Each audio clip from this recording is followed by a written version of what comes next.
Hey guys, it's Tracy and I am back. When I was coming up in the Church of God in Christ, when you would leave someone's presence while you were in church, you would say, "Should the Lord tarry," or "If it's the Lord's will." So listen, it was the Lord's will. He did tarry, and I am back with you guys talking about 40 things that I've learned in 40 years of marriage in 40 days. Nope, it's not the things that my husband learned. It's not even necessarily the things that we've learned in marriage counseling or marriage therapy. By the way, it is good to have that tune up, nor is it necessarily things that we've learned together. But these are things that I have learned within 40 years of marriage in 40 days. Now, there are so many things that I've learned. I cannot even enumerate them, but I want to share with you one of the things that I've learned. This is lesson 19. We're almost halfway through. So I thank you so much for riding with me, for rocking with you, girl. I appreciate it. I appreciate your support. I appreciate your comments. I appreciate even the things that you guys say to me when I see you. I am so glad that this is either entertaining or helping you. So listen, today, lesson 19, one of the things that I've learned in 40 years of marriage that I'm sharing with you in 40 days is this: have some sense. If it was my mother and she was talking to you, or she's probably said this to me, she might say it this way: girl, have some common sense. Have some sense about yourself. And in today's terms and modern terms, 21st century Christianese, what that really means is be discerning. And that's one of the things that I've learned in this 40 years of marriage, is to be discerning. We had a family friend. I had maybe one of my first real loves. In the course of your becoming into adulthood, women, we may have a couple of really real loves, like the get down, grown kind of loves. And this particular love had hurt me royally. But even in the context of us speaking with this older family friend, I love this woman, by the way. She said something to me. She said, never share your problems or your issues with another woman.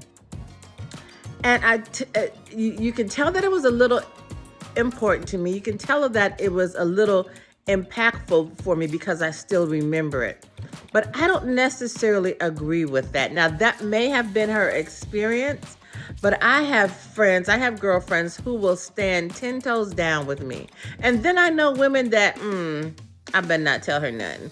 And so I understood where she was coming from, and I understood how she wanted to protect me. But I've learned that I've got to be discerning.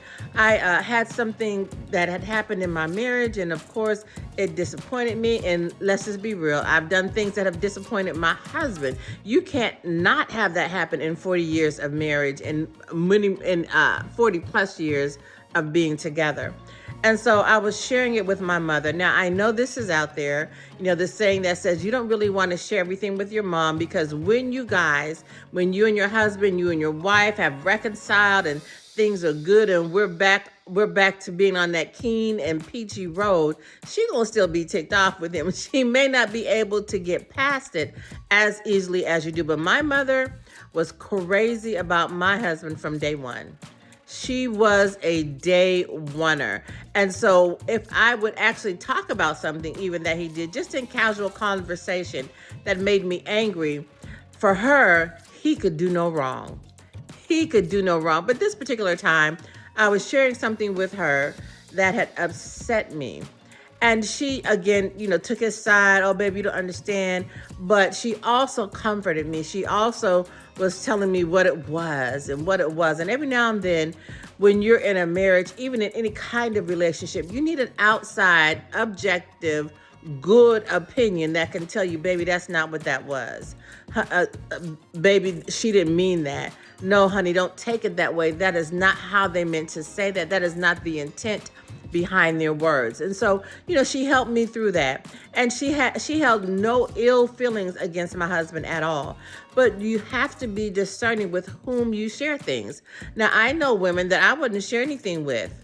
And it's not because they don't love me. It's not because I don't love them.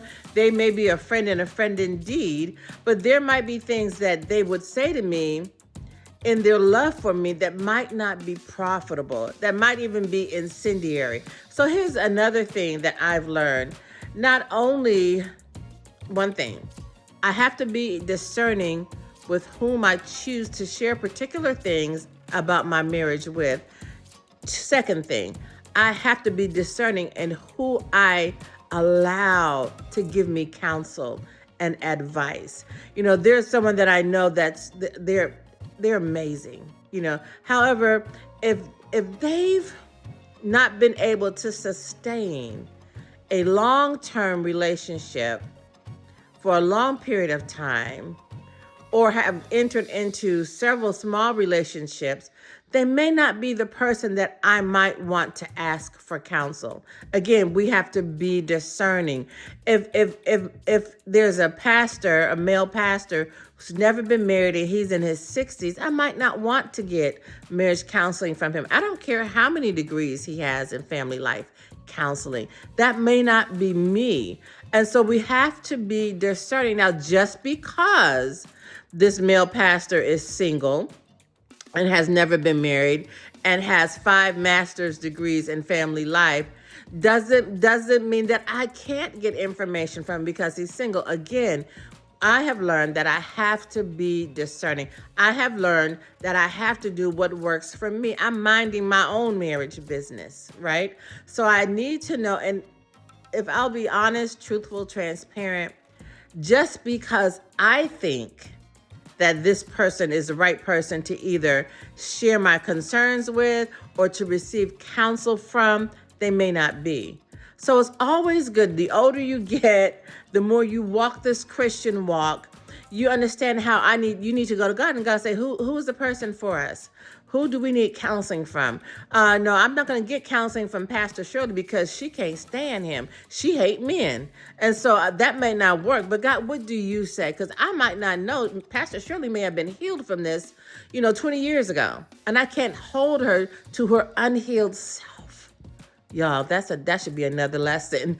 I can't hold her to her unhealed self now that she's been healed and restored. I think we might talk about that. But in any event, listen, this is lesson number 19. Have some sense. Have some common sense. Have some sense about yourself, not yourself, and be discerning. When I say discerning, I'm talking about being discerning with the bar, with the measuring stick of the gospel of Jesus Christ, with the bar and the measuring stick of prayer and having a relationship with God. Not so much about education, not so much even about experience, but let's be discerning where our marriages are concerned. Let's be discerning where we are concerned and our place in the marriage, whether it's wife, whether it's a husband. So lesson number 19, be discerning. I'll see y'all tomorrow. God bless.